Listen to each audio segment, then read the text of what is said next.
Kua huri te tai mā Sebastian Wilson. Helping has been they keep getting jail, addictions, heavy on violence. Not everybody's perfect. Yeah, you don't change just overnight. Mā te mahi ngātahi ki a Tawa Foundation, kua eke ia ki tētahi taumata anō. I've been in that situation before and I know how it feels, and when you don't have any support or even someone to tell you that you can do it, then it's easy just to fall back into that life.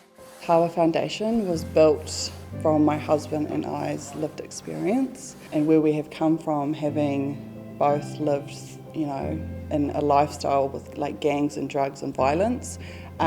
We found the pathway, and for us it's about now coming back to get our people and show them the pathway as well. Nice, my brother.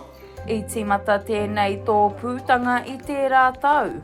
Nā te hiahia tautoko o ngā whānau me te mea nei, kua ki rawa e rā tūratonga. We know that there are other reintegration services, but they're not necessarily reintegration services that are structured for our people. We have created a framework that is tailored for Māori and Pasifika whānau.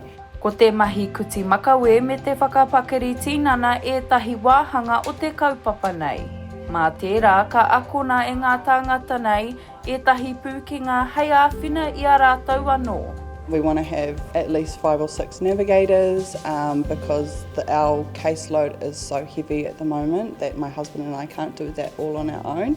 This isn't just a tāne situation, like we need to help the wahine of the tāne and the tamariki if they need it. So we ended up rebuilding our whole kaupapa. Mā te kaupapa nei kua whai oranga anō a Wilson.